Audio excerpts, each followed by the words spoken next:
प्रधानमंत्री श्रम योगी मान धन योजना। भाइयों और बहनों, आजादी के बाद के इतिहास की यह पहली योजना है जिसने समाज के उस वर्ग को छुआ है जिसके बारे में कभी सोचा ही नहीं गया, जिनको अपने नसीब पर, अपने भाग्य पर छोड़ दिया गया था।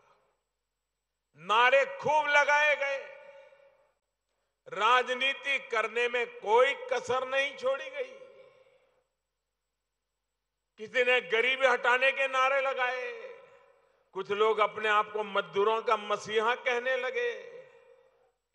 इस देश में कई राज्यों में कम्युनिस्टों को सरकार बनाने का मौका मिला, लेकिन उन्होंने कभी असंगठित मजदूरों के लिए ऐसी योजना नहीं बनाई।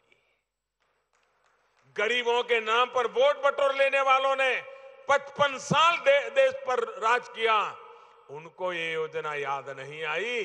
55 महीने में एक चाय वाले के बेटे ने गरीबों की सुनी और योजना बना दी। साथियों, हम जो योजना लेकर आए हैं उससे जुड़ना बहुत आसान है।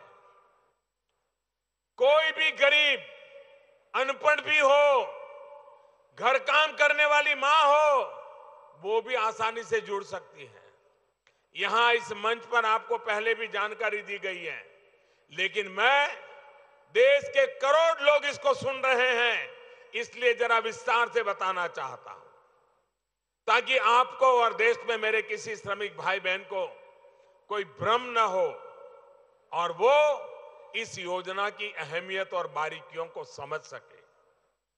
साथियों, ऐसे श्रमिक जिनकी उम्र 18 साल से 40 वर्ष तक है और जिनकी कमाई, मासिक कमाई 15,000 रुपये या इससे कम है, तो वे इस योजना में जुड़ सकते हैं।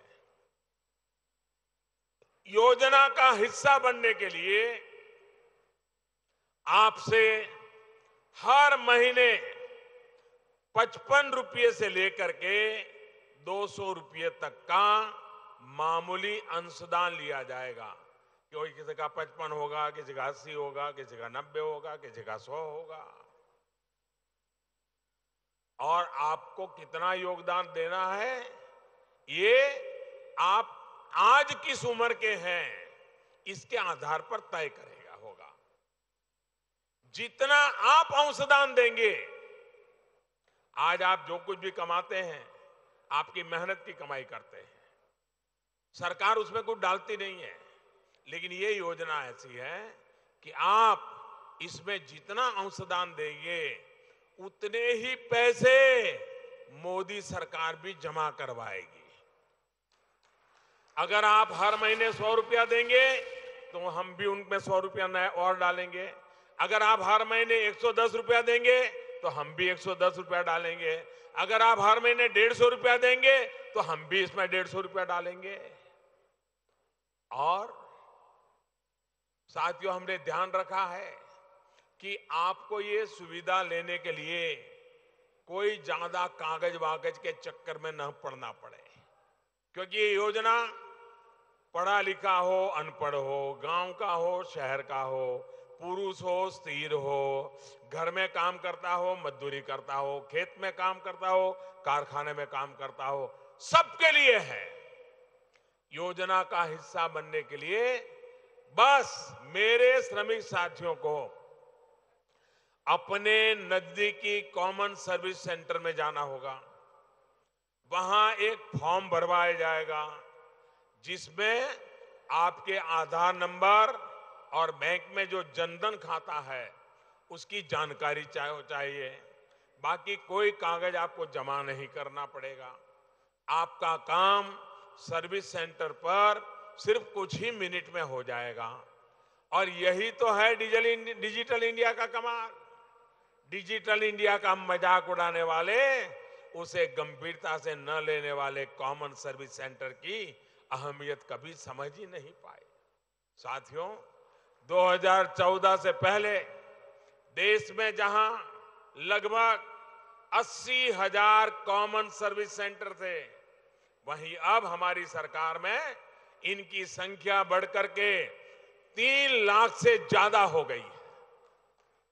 अब यही सर्विस सेंटर प्रधानमंत्री श्रम योगी मानधन योजना से जुड़ने की इच्छा रखने वाले कामगार साथियों की सहायता करेंगे। भाइयों और बहनों, ये भी याद रखिए कि कॉमन सर्विस सेंटर में प्रक्रिया पूरी करने के दौरान आपको इस प्रक्रिया का एक नया पैसा देना नहीं है। वो जो कॉमन सर्विस सेंटर वाला जो मेहनत करता है, उसको जो खर्च होता है, उसका पैसा भारत सरकार दे देगी, आप मत देना।